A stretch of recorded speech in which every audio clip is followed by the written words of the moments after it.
السلام علیکم ناظرین، پروگرام دین کی دنیا کے ساتھ میں ہوں آپ کا ہوسٹ اویس اسحاق۔ ناظرین، ہم سب نے دیکھا کہ ترکی میں انتخابات دوبارہ ہوئے اور کل طیب اردگان جو ہیں وہ دوبارہ صدر منتخب ہو گئے ہیں ری پولنگ کے نتیجے میں۔ اب سوال یہ پیدا ہوتا ہے کہ ترکی کی عوام کیا وجہ ہے آخر بار بار طیب اردگان کو منتخب کرتی ہے، اور ان کا جو دور ہے وہ اتنا پسند کیوں کیا جاتا ہے وہاں کی عوام کے نزدیک۔ یہ سمجھنے والی بات اس تناظر میں بھی ہے کہ ہم بھی ایک مسلمان ملک ہیں اور ہمارے ملک میں انتخابات، جمہوری سسٹم اور دین اسلام کی جو روایات ہیں اس کا مقابلہ اگر ہم ترکی سے کرتے ہیں تو بہت حد تک چیزوں میں تضاد نظر آتا ہے۔ طیب اردگان وہ ایک انسان جو آج سے 20 سال قبل ترکی کی سیاست میں ایکٹیو ہوئے اور 30 سال میں ترکی کو انہوں نے ترقی پسند ملک بھی بنایا اور اسلامی روایات کو فروغ بھی دیا۔ بہت سے لوگ اس بات پہ تنقید کرتے ہیں کہ لیمو پانی بیچنے والا انسان آج ترکی کی قیادت کر رہا ہے، اور نہ صرف ترکی کی قیادت کر رہا ہے بلکہ مسلمانوں کا ایک عظیم ترین لیڈر ابھر کے سامنے آیا ہے۔ اس موضوع پہ مزید گفتگو کرنے کے لیے آج ہمارے ساتھ موجود ہیں اسلامک اسکالر عنایت الرحمان شمسی صاحب۔ السلام علیکم، خیریت سے ہیں؟ ٹھیک ٹھاک حضرت؟ ایک انسان جو لیمو پانی بیچتا ہے لیکن اللہ تعالیٰ اس کو ایک ایسے ایوان میں پہنچاتے ہیں کہ وہ 20 سال سے ترکی میں جتنی بھی ترقی ہوئی ہے اس میں تقریباً کردار طیب اردگان کا ہی ہے۔ زندگی کا یہ اتنا بڑا سفر اور اتنی کامیابیوں کا سفر کہ اللہ تعالیٰ نے ان کو مسلم میں امہ کا ایک لیڈر بنایا ہے۔ سب سے پہلے انتخابات کا بتائیں، انتخابات کے بعد ان کی شخصیت کے حوالے سے بات کرتے ہیں۔ بسم اللہ الرحمن الرحیم۔ جیسا کہ آپ نے بتایا اور سب کو معلوم ہے کہ رجب طیب اردوان جو انہوں نے تیسری دفعہ وہ صدر منتخب ہو گئے ہیں۔ اچھا، اس سے پہلے وہ 3 دفعہ مسلسل وزیر اعظم رہے ہیں ترکی کے، مطلب 2 دفعہ پہلے صدر رہ چکے ہیں، ٹھیک ہے، اور اس سے پہلے 3 دفعہ مسلسل وزیر اعظم رہے ہیں۔ اچھا ٹھیک ہے، تو یہ ان کا تقریباً کوئی 6واں ٹینیور آپ اقتدار میں 20 سال ہو گئے تقریباً۔ 20 سال ہو گئے۔ اچھا، انہوں نے 2002 میں ان کی پارٹی جب قائم ہوئی اور سیاست میں آئی، آق پارٹی اس کا مخفف ہے AKP، اس کو انگریزی میں اس کا نام جو ہے جسٹس اینڈ ڈیولپمنٹ پارٹی ہے، ہم اسے حزب التنمیہ والعدالہ عربی میں کہتے ہیں، اور اردو میں عدل و انصاف پارٹی۔ آپ نے بڑا ایک دلچسپ ایک بات آپ نے کی کہ ایسی کیا وجہ ہے کہ طیب اردوان، ترکی بھی پاکستان کی طرح ایک غالب مسلم اکثریت کا ملک ہے، اور وہاں کے حالات اور یہاں کے حالات بھی 19-20 کے فرق کے ساتھ تقریباً ایک جیسے ہیں۔ اس کے باوجود وہ ترکی کو اس حد تک آگے لے جانے میں کامیاب ہوئے، اور ہم ابھی تک مطلب یہ کہ وہ ہاتھ پیر ہی مار رہے ہیں، ہمارا ریورس گیئر لگا ہوا ہے۔ تو اس کی آپ نے بہت اچھی بات کی۔ تو اس کی وجہ صرف اور صرف کیا ہے کہ جو ان کی پارٹی کا جو نام ہے ترقی اور عدالت۔ ترکی اس سے پہلے ترقی سے بھی محروم تھا اور عدالت، عدل و انصاف سے بھی یکسر محروم تھا۔ اگرچہ 1923 میں جب خلافت عثمانیہ کا خاتمہ ہوا اور اس کے بعد جدید ترکی کی بنیاد مصطفیٰ کمال اتاتürk ترک نے رکھی، تو وہ یہ تھا کہ خلافت ایک جو خاندانی ایک بادشاہت تھی عثمانی خاندان کی، عثمانی سلاطین کی، اس کو ختم کر کے جمہوریت میں ڈھالا گیا ترکی کو۔ لیکن دلچسپ بات یہ ہے کہ 1924 میں 1923 میں جمہوریت کا سفر شروع ہونے کے باوجود تقریباً 80 سال تک حقیقی جمہوریت وہاں پہ پنپ نہیں سکی، جیسا یہاں نہیں پنپ سکی۔ جی، وہاں پہ اس کی وجہ یہ تھی کہ وہ جمہوریت کے چکر میں، جمہوریت لانے کے اس میں کی کوششوں میں وہ اس حد تک وہ سیکولرزم اور لبرلزم میں آگے چلے گئے کہ وہ لبرل اور سیکولرزم نے بھی پناہ مانگنا شروع کر دی۔ وہ سیکولرزم اور لبرلزم کی ایک انتہا پسند شکل کمالزم کی صورت میں وہ سامنے آیا۔ تو اس دوران تقریباً 80 سال تک نہ جمہوریت حقیقی معنوں میں تھی اور نہ وہاں پہ کوئی ترقی ہوئی کوئی خاص۔ ترکی پہلے کی طرح 1924 تک خلافت عثمانیہ کے دور میں، مطلب یہ وہ دور ہے جب خلافت عثمانیہ زوال آشنا ہو چکی تھی، اس کے عناصر ترکیبی کے اندر پوری طرح تنزل آ چکا تھا، اور ترکی جو ہے اس وقت یورپ کا مرد بیمار کہلاتا تھا. یعنی ترکی یورپ کا ایک پڑوسی بھی ہے، اس کا ایک بڑا حصہ ایک حصہ اس کا یورپ براعظم یورپ میں بھی شامل ہے، اور ایک بڑے عرصے تک خلافت عثمانیہ کے مقبوضات یورپ میں بہت آگے تک رہی ہیں. لیکن جب تنزل اس کے اندر آیا تو حال یہ تھا کہ یورپ ترقی کر رہا تھا اور خلافت عثمانیہ جو ہے وہ بہت تنزل اور شدید بحرانوں کی زد میں تھی.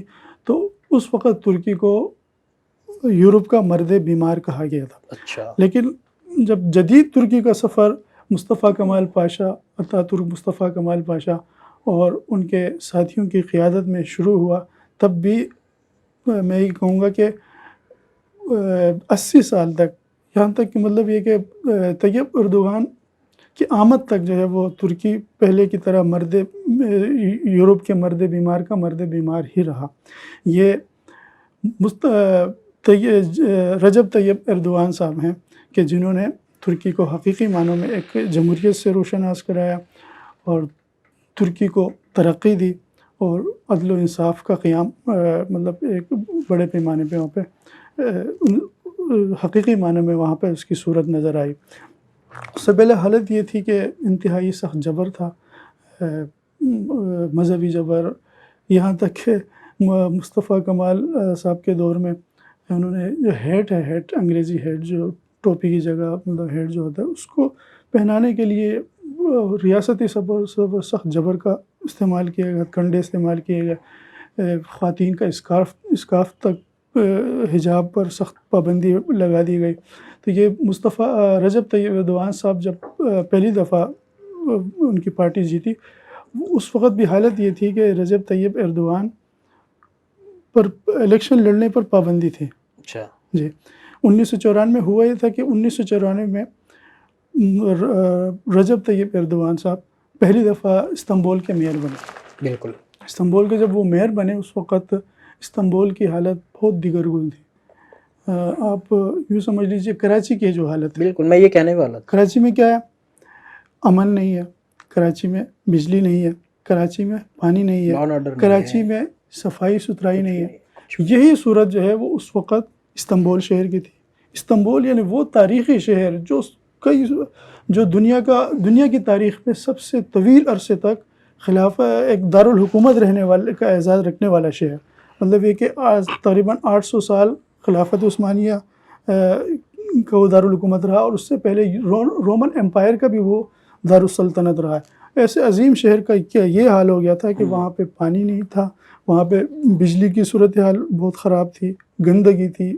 رجب طیب اردوغان جب وہاں پہ میئر بنے تو انہوں نے ان تمام چیزوں کو، تمام مسائل کو، اس شہر کے جتنے بھی شہری مسائل تھے ان سب کو صرف 4 سال کی مختصر مدت کے اندر، 3 سال کی مختصر مدت کے اندر انہوں نے تمام مسائل حل کر دیے. جب انہوں نے مسائل حل کیے تو خود بخود جو ہے وہ ترکی کے عوام ان کی طرف متوجہ ہو گئی. یار یہ بندہ کوئی نیا بندہ ہے جو صرف مطلب کام پہ وہ مطلب یقین رکھتا ہے، صرف ہمارے سیاسی لیڈروں کی طرح صرف نعروں پہ یقین نہیں رکھتا. تو اس سے پھر جو ان کی مقبولیت بڑھ گئی پوری ترکی کے اندر. لیکن دلچسپ بات یہ ہوئی کہ جب وہ میئر تھے تو 1997 میں انہوں نے ایک تقریب کے اندر ایک اسلامی ایک نظم پڑھی. تو اس وقت ترکی کے اندر ایسا جبر تھا فوج کا کہ انہوں نے اس اسلامی نظم کی پڑھنے کی پاداش میں ان کو ایک سٹنگ میئر کو اٹھا کر انہوں نے جیل میں ڈال دیا، اور پھر ان کے اوپر مقدمات چلے. اور اسی مقدمات کی وجہ سے وہ 2002 میں جب ان کی پارٹی، انہوں نے نئی پارٹی بنائی عبداللہ گل صاحب کی رفاقت میں، تو اس وقت حال یہ تھا کہ پارٹی کے بانی کو، پارٹی کے لیڈر کو خود الیکشن لڑنے کے لیے نااہل تھے. وہ ان کی پارٹی نے الیکشن لڑا اور پارٹی نے پورے ترکی کے اندر سویپ کر لیا. یہ وہ دور ہے کہ افغانستان پہ امریکہ اپنے اتحادیوں کے ساتھ حملہ آور ہو چکا تھا، اور یہاں پہ بھی آپ کو پتہ ہے کہ متحدہ مجلس عمل کی صورت میں مذہبی جماعتوں کا اتحاد ملک کے اندر انہوں نے وہ الیکشن جیت گئے تھے، تو وہاں پر وہ بھی جیتے. اب دیکھیں نا 2002 کے اندر یہاں بھی مذہبی لوگ آ گئے تھے، وہ کہاں گئے؟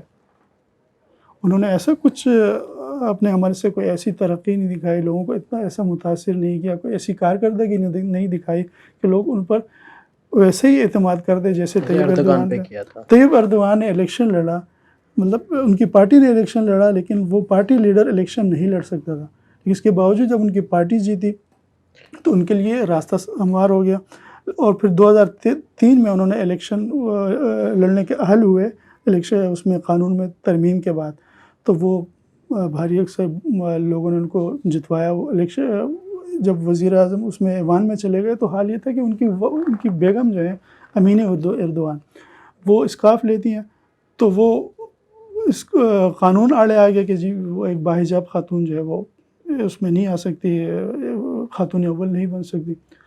تو یہ رکاوٹیں تھیں.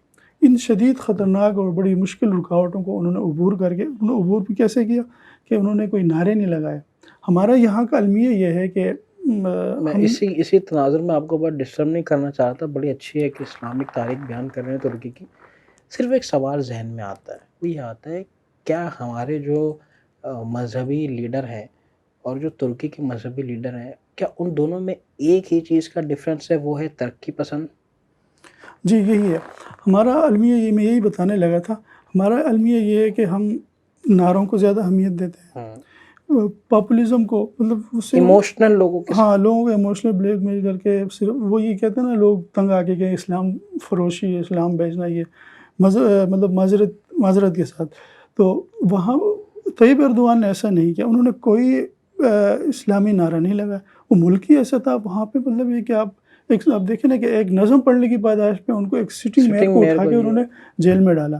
تو وہاں پہ تو اس کی مطلب کوئی لیکن اس کے مقابلے میں انہوں نے نعروں کی وجہ سے اسلام زندہ باد کا نعرہ نہیں لگایا، انہوں نے وہ کام کیے جس سے اسلام خود زندہ باد ہوتا چلا گیا. اب یہی سوال پیدا ہوتا ہے کہ ہمارے یہاں تو حضرت سب سے جو ڈفرینس آ رہا ہے، ڈفرینس یہ آ رہا ہے کہ اگر کیونکہ ہم اس شو کا جو بحث ہے نا، جو مرکز ہے، وہی پاکستان اور ترکی کا سسٹم کمپیئر کر رہے ہیں. تو ہمارے یہاں تو دینی جو جماعتیں ان کی وافر مقدار موجود ہے.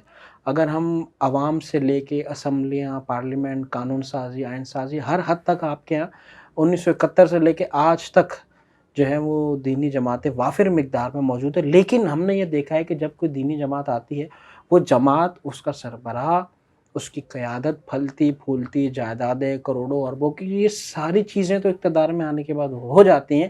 لیکن کسی بھی کوئی ایک جماعت بھی یہ چیز ثابت نہیں کر پائی کہ عوام جو ہے نا وہ اس کو ایک، آپ یہ کہہ سکتے ہیں کہ پاکستان کی جماعت بن سکے یا پاکستان کی نمائندگی کر سکے. عالم اسلام، ترکی تو عالم اسلام تک گیا ہے، اور طیب اردوغان صاحب تک تو عالم اسلام تک گئے ہیں. کوئی ایسی جماعت جو سیاسی منظر نامے پہ فرنٹ پہ بھی نہیں آ سکی.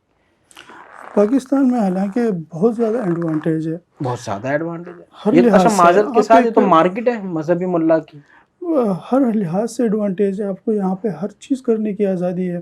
آپ مطلب جو چاہیں جس طرح چاہیں آپ کر سکتے ہیں. آپ پہ مطلب کوئی ایسی پابندی نہیں ہے جو ترکی میں، مطلب جس کا آپ کوئی تصور بھی نہیں کر سکتا ایسی پابندیاں. لیکن اب ترکی میں یہ پابندیاں نہیں ہیں. جی آپ نے لیکن ایک بات کہی کہ مطلب یہاں کے مذہبی جماعتیں اقتدار میں آ گئے. یہاں پہ مذہبی جماعتوں کو اقتدار کبھی نہیں ملا. نہیں، اس کی اب یہ بحث ہے، جی نہیں ملا یا نہیں لے سکے. نہیں ملا، اس کی بہت ساری وجوہات ہیں. ایک بڑی وجہ جو ہے یہاں کا جو انتخابی نظام ہے اس کے اندر ایسے رکھنے ہیں، ایسے فالٹس ہیں کہ وہ اس کی وجہ سے ووٹ بھی ضائع ہو جاتا ہے. اب دیکھیں نا، ترکی کے اندر جو ہے وہ متناسب نمائندگی کا نظام انتخاب ہے. مطلب وہاں پہ پاکستان کی طرح ایسا نہیں ہے کہ کوئی بھی منہ اٹھا کے کھڑا ہو جائے.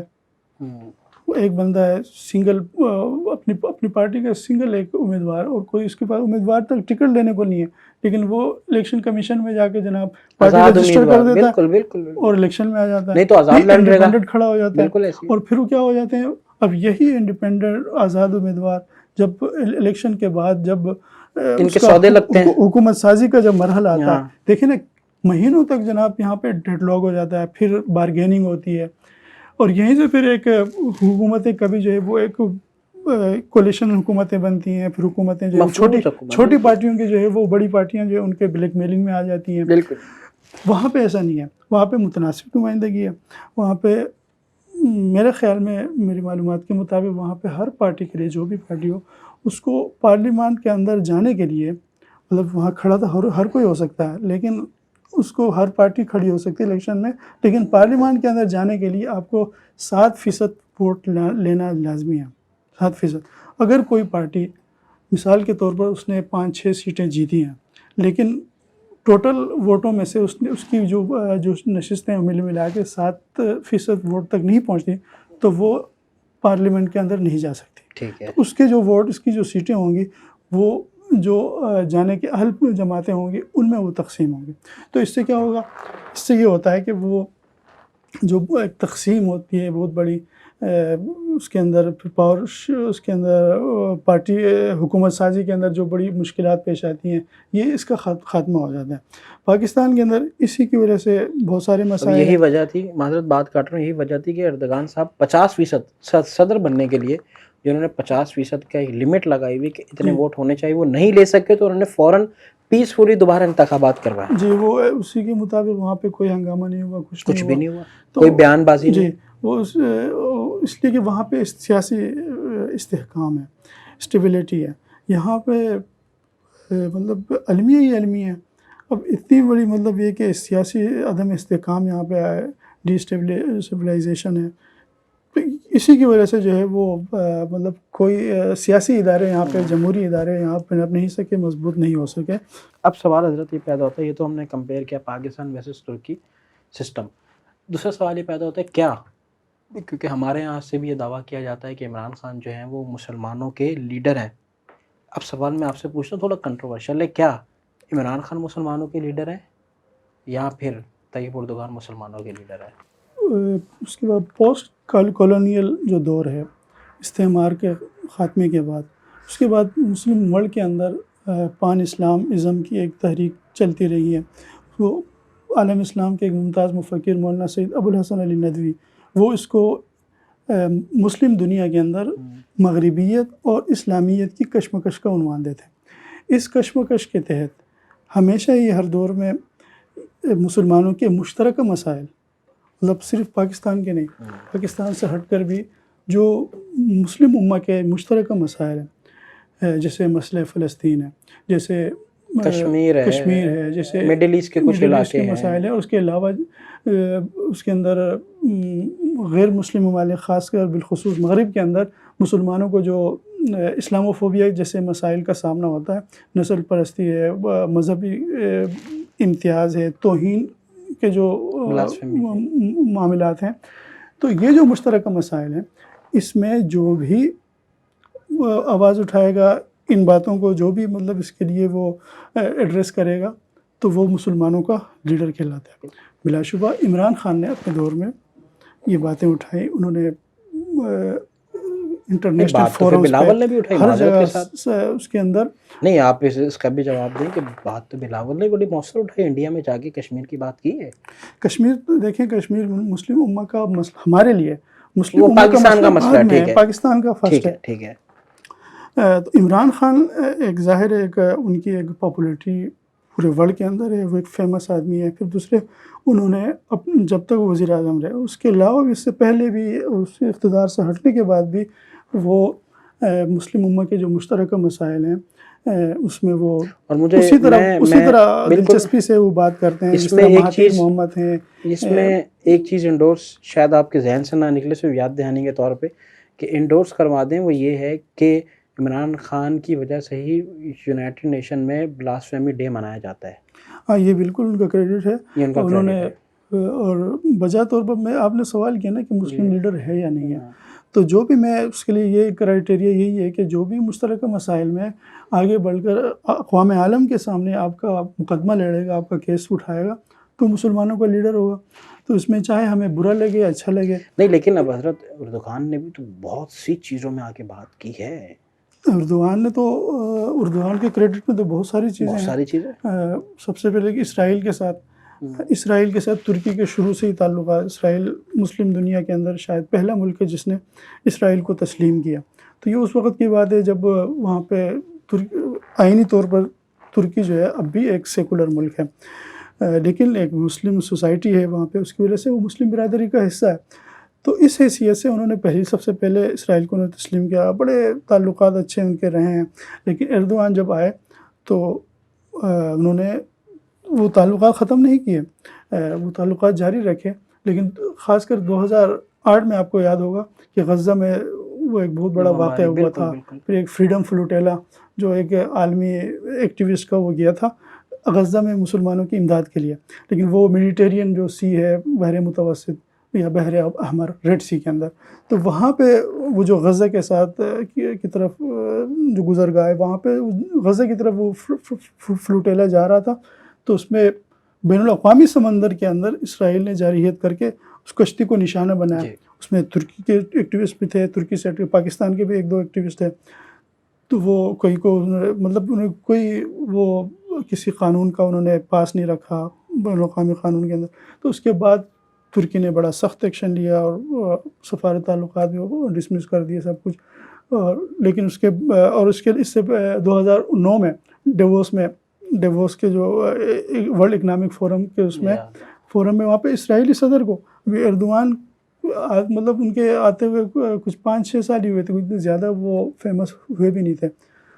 اس وقت انہوں نے للکار کے انہوں نے کہا کہ وہ یہ جب صدر اسرائیل کا شمون پیرس اس وقت تھے، جب وہ کھڑے ہوئے تو انہوں نے بات کرنے نہیں دی. انہوں نے کہا یہ کس حیثیت سے یہاں بات کرنے آیا ہوا کہ تو اس کے تو منہ سے جو ہے مسلمانوں کو لہو ٹپک رہا ہے، یہاں پہ بات کرنے آیا، امن کی بات کر رہا ہے. تو انہوں نے تو اس سے مطلب یہ ایک بڑی بات تھی، بہت بڑی بات. تو اس کے علاوہ بھی بات اس کی ہوتی ہے صرف مطلب زبانی کلامی، اس سے ہٹ کر بھی عملی اقدامات سے آپ پہچانے جاتے ہیں کہ آپ کہاں کھڑے ہیں کہاں نہیں کھڑے ہیں.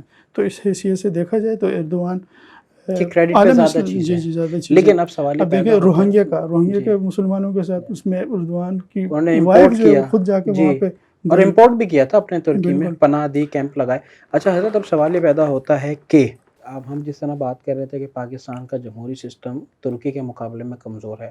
اگر یہ جمہوری سسٹم ہمارے یہاں مضبوط ہوتا ہے اور ہمارے یہاں جو ملٹری کا جو رول ہے، معذرت کے ساتھ ملٹری اسٹیبلشمنٹ جو ایک ٹرم ہے وہ اپنے کام میں آتی ہے اور جمہوری سسٹم الگ کام کرتا ہے، پولیٹیشین اور پریزیڈنشیل سسٹم جو ہے وہ الگ کام کرتے ہیں، تو کیا بھٹو کے بعد ہم بھی کوئی لیڈر دنیا کے سامنے پیش کر سکتے ہیں، ایک توانا آواز؟ جی، جہاں جمہوری سسٹم اداروں کی بات ہے، ترکی میں بھی جیسے کہ میں نے کچھ مختصراً بتایا بھی کہ ایردوان سے پہلے وہاں کی حالت بھی بہت نازک تھی. مجھے یاد ہے ایردوان کے دور میں لوگ لیٹ گئے بالکل اس وقت جمہوریت تھی ہی نہیں یہاں پہ. تو بات یقیناً ایسا ہے کہ جمہوری سسٹم اگر مضبوط ہو جائے تو سب سے پہلے دیکھیں نا کہ آپ مسلم امہ یا دنیا کے مسائل اس وقت آپ مضبوطی سے ان کا کیس لڑ سکتے ہیں جب سب سے پہلے آپ کے اپنے مسائل حل ہوں. بالکل. اب ترکی اگر بات کر رہا ہے، ایردوان اگر بات کر رہا ہے، تو اس سے پہلے وہ اپنے قوم کو جو ایک سٹیج پہ پہنچا چکا ہے، ایسی جگہ پہنچا چکا ہے کہ وہ اب بات کرتا ہے تو اس کی بات سنی جاتی ہے. اس نے حضرت یہ بہت ضروری مینشن کرنا کہ ناظرین کو پتا ہوگا کہ اس کے دور میں اس نے اپنی کرنسی کے لیے اتنا کام کیا ہے کہ یہ ویڈیوز بہت وائرل ہوتی کہ ترکی کے واش رومز میں نا ڈالر کا استعمال کیا جاتا تھا. جی، یہ میرے خیال میں 2016 میں یہ تحریک چلی، 13 سے 16 17 ہاں اس عرصے کے اندر وہاں. لیکن اب ترکی کے اندر معاشی کچھ مسائل بہت زیادہ بڑھ گئے ہیں. ارتھ اور سیلاب، جی اس کی وجہ سے، اور بہت سارے ایشوز ہیں، خاص کر جو شامی مہاجرین ہیں، تقریباً 40 لاکھ تک شامی مہاجرین کا جو ہے ترکی نے استقبال کیا ہے. تو اس کی وجہ سے اس کے ترکی کی معیشت پہ بہت زیادہ دباؤ ہے. لیرا اس وقت جو ہے، جو وہاں کی کرنسی ہے، وہ تاریخ کی شدید اپنی مطلب 20 سال کی شدید گراوٹ کا سامنا کر رہی. اور یہی وجہ ہے کہ طیب ایردوان کی مقبولیت بہت گری ہے. دیکھیں نا کہ اس میں اندر ابھی پہلے مرحلے کے اسی الیکشن میں 50% وہ نہیں لے سکے. جی وہ نہیں لے سکے. اور الیکشن سے پہلے جو جتنے بھی سرویز آ رہے تھے پری پولنگ، ان سب میں جو ہے وہ ایسا لگ رہا تھا کہ یہ ایک ایردوان کے خلاف ایک ریفرینڈم ہے اور پہلے ہی مرحلے میں ایردوان باہر ہو جائیں گے. تو اس کی وجہ یہ تھی کہ وہاں کی معیشت کچھ مسائل کی وجہ سے بہت ڈاؤن ہو رہی ہے. اور وہاں کچھ معذرت کے ساتھ یہ کہ اردوان صاحب نے تمام طاقت کے اختیارات اپنی ذات میں مرتکز کر دیے ہیں، وہ سیاسی آزادیاں مسلب کرتے جا رہے ہیں۔ اس وقت یہ کہ نیٹو کے ارکان کے اندر واحد ترکی واحد اس کا ممبر ہے کہ جس کے اندر اتنی طویل عرصے سے ایک بندہ اقتدار کے اندر ہے، یہ ایک دوسرا رخ ہے، اور یہ بائیڈن نے آج مینشن بھی کیا ہے جی۔ تو اس وجہ سے وہاں پہ اردوان صاحب کو بہت شدید چیلنجوں کا سامنا بھی ہے، بلکہ یہاں تک کہ ہمارے کچھ ترک دوست جو اردوان صاحب کے شدید ناقد ہیں، مخالف ہیں، انہوں نے ان کے خلاف اس دفعہ ووٹ بھی دیا۔ وہ یہ کہہ رہے تھے کہ اس دفعہ ترکوں نے اس کو نہیں جتوایا، اس کو وہ جو فارنرز جن کو اردوان صاحب نے شہریت دی تھی اور جو لاکھوں جو ہے وہ شامی اور عرب اور پاکستانی فارنر جتنے بھی انہوں نے جو ووٹ دیا وہ اس کا ایک یہ بڑا بالکل اثر آپ ہوا۔ صحیح کہہ رہے ہیں یہ، اور کچھ جماعتیں اینڈ میں دوسرے میں تو کچھ ان کے حق میں بھی آ گئی تھی۔ اور اچھا ایک سوال پیدا ہوتا ہے حضرت، بات میں سے بات نکلتی ہے کہ وہاں کے شہریوں کو تو حق ہے نا کہ وہ بیرون ملک میں رہتے ہوئے ووٹ دے دیں، ہمارے پاکستان میں سسٹم ابھی تک نہیں ہے اس پہ جی کافی چیزیں ہیں۔ اب اس پہ تو خان صاحب کا موقف صحیح ہے نا؟ ہاں بالکل، اس سے ووٹ کا حق ہونا چاہیے، اور اوورسیز کو بالکل اس کا حق ہونا چاہیے، اس کا شفاف نظام اس کا ہونا چاہیے۔ اب یہ کوئی وہ نہیں ہے کہ مطلب جو ان کی مخالفت جو کر رہے ہیں ان کا سب سے بڑا جواز وہ یہ پیش کر رہے ہیں کہ جی ان کو بیرون ملک جو پاکستانی ہیں ان کو حالات کا علم نہیں ہوتا۔ حالات کا علم ہوتا یا نہیں ہوتا ان کا حق ہے ایک شہری کی حیثیت سے ان کو اس کا، لیکن پاکستان کے اندر ظاہر مسائل ایسے ہیں کہ خود جب یہاں پہ پاکستان کے اندر پولنگ ہوتی ہے تو ان کے نتائج کون تسلیم کرتا ہے؟ کوئی نہیں کرتا۔ اگر ہم سسٹم کو کمپیئر کریں نا، ہم تو آج تک کاغذ پہ ہیں نا، ترکی تو کہاں نکلا ہے، اور ہم تو معذرت کے ساتھ کسی بھی چیز کو چینج کرنا چاہیں تو کوئی چینج ہی نہیں کر سکتے۔ ہمارے یہاں تو سسٹم ہی اتنا، اللہ معاف کرے، بس کیا کہنا چاہیے، ہمارا ملک ہے، اللہ تعالیٰ بس خیر و عافیت والا معاملہ فرمائے۔ تو بس یہ کہ کوئی بھی یہاں لیڈر آئے تو اس کو حقیقی لیڈر بننا چاہیے اردوان کی طرح، کہ وہ بننا چاہیے، بننے نہیں دیا جاتا۔ دیکھیں نا، اب سوال اچھا ہے، لیکن اس کا اردوان کی جو اس کی زندگی، اس کا جو ان کی اسٹرگل ہے، ان کی جو ہسٹری ہے، کیریئر ہے، اس میں اس کا جواب موجود ہے کہ کچھ کر کے دکھاؤ۔ دیکھیں یہاں سے زیادہ رکاوٹیں ترکی کے اندر موجود تھی، یار اس سے زیادہ آپ کیا رکاوٹ کہہ سکتے ہیں؟ یہاں فوج کو آئین میں تو کوئی کردار نہیں ہے نا فوج کا، فوج کا آئین کا کردار صرف دفاع، ٹھیک ہے، سیاسی کوئی کردار نہیں فوج کا، لیکن وہاں کے آئین کے اندر ہی فوج کے سیاسی کردار کو تحفظ حاصل تھا۔ جی بالکل مجھے یاد ہے۔ ٹھیک، اس سے بڑی رکاوٹ کیا ہوگی؟ اب دیکھیں وہاں پہ ایک وزیر اعظم عدنان مندرس وہ شخص ہیں جو مصطفیٰ کمال پاشا اتاترک، یہ 4 ساتھی تھے، ان کے 3 ساتھی اور تھے، ایک عصمت انونو، دوسرے عدنان مندرس، تیسرے جلال بایار۔ تو جلال بایار اور عدنان مندرس جو تھے یہ تھوڑے سے اسلام پسند، تھوڑے سے متوازن اور معتدل ذہن کے لوگ تھے۔ عصمت انونو انتہائی سیکولر اور بہت زیادہ انتہا پسند سیکولر آدمی تھے۔ عدنان مندرس نے جب 1950 میں وہ منتخب ہوئے وزیر اعظم، تو ان کے دور میں پہلی دفعہ 18 سال بعد پہلی دفعہ ترکی سے کوئی حاجی گیا، اور پہلی دفعہ وہاں پہ عربی میں اذان شروع ہوئی، اتنی سخت پابندی تھی۔ لیکن پھر وہ جب اصلاحات کرتے وہ چلے گئے تو اس کو وزیر اعظم کو، منتخب وزیر اعظم کو 10 سال بعد، 10 سال تک وہ وزیر اعظم رہے، وہ فوج نے اٹھا کر ان کو پھانسی دے دی۔ جمال گورسل اس وقت فوجی تھے، ان کو اٹھا کے ان کو پھانسی دے دی۔ پھر جلال بایار کو طویل عرصے تک ان کو جیل کے اندر ڈالا۔ عدنان مندرس کے ساتھ ان کے وزیر خارجہ کو پھانسی دے دی۔ نجم الدین اربکان جو رجب طیب ایردوان کے سیاسی گرو ہیں، انہوں نے کوئی 5 پارٹیاں بنائی، ایک ایک کر کے سب پارٹیوں کو فوج نے جو ہے وہ قلعدم کروا دیا۔ ٹھیک ہے، 1995 میں وہ جیت کر وزیر اعظم بھی بن گئے، لیکن 1 سال کے بعد ان کو ہٹا دیا گیا۔ ایسی شدید رکاوٹیں، ان رکاوٹوں میں ایردوان نے پھر کیا کیا؟ ایردوان نے یہ حالات دیکھے، اپنے استاد نجم الدین اربکان کے ساتھ جو گزری اس کو دیکھ کے انہوں نے ایک نیا راستہ لیا۔ نجم الدین اربکان کی ناکامی کی یا فوج کی گرفت میں آنے کی ایک بڑی وجہ یہ تھی کہ وہ اٹھ کر جو ہے وہ سیاسی ہر جگہ اسلام کا نعرہ بھی لگاتے تھے. طیب ایردوان نے اپنی اسٹریٹجی چینج کر دی. انہوں نے اسلام کا کوئی نعرہ نہیں لگایا. انہوں نے صرف اور صرف ترقی، صرف اور صرف کارکردگی، اسی پر توجہ تھی. تو آپ پاکستان کے اندر بھی مجھے بتائیں نا، کوئی لیڈر اگر کارکردگی دکھانا چاہے، نظام کو بدلنا چاہے، اس کے لیے بھلا کون رکاوٹ ہو سکتا ہے؟ اس میں ایڈ کرتے ہیں ایک بات، وہی پھر شو کا وائنڈ اپ کرتے ہیں.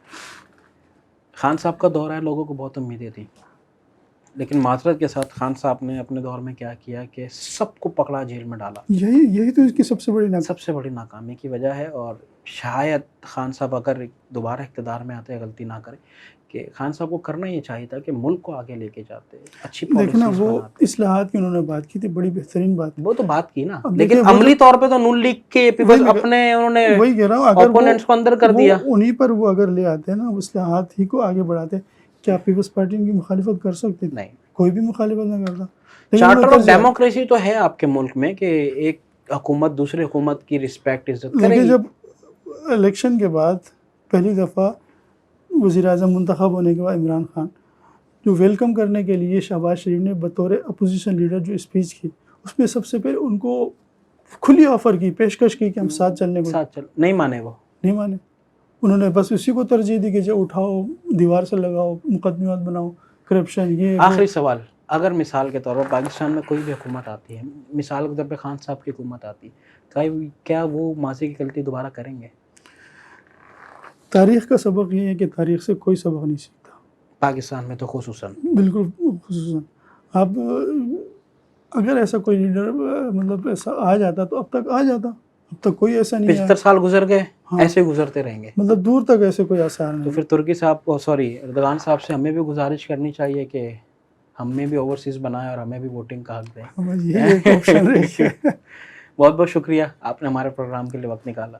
ناظرین، سمجھنے کی ضرورت ہے. لوگ آج بات کر رہے ہیں کہ اردغان جو ہیں وہ اتنے کامیاب، ترکی کے سب سے طاقتور اور ایک مسلمانوں کی ایک آواز بنتے جا رہے ہیں، لیکن جس طریقے سے عنایت الرحمن شمسی صاحب نے کہا کہ وہ دنوں میں نہیں بنے، انہوں نے اپنی کارکردگی سے منوایا.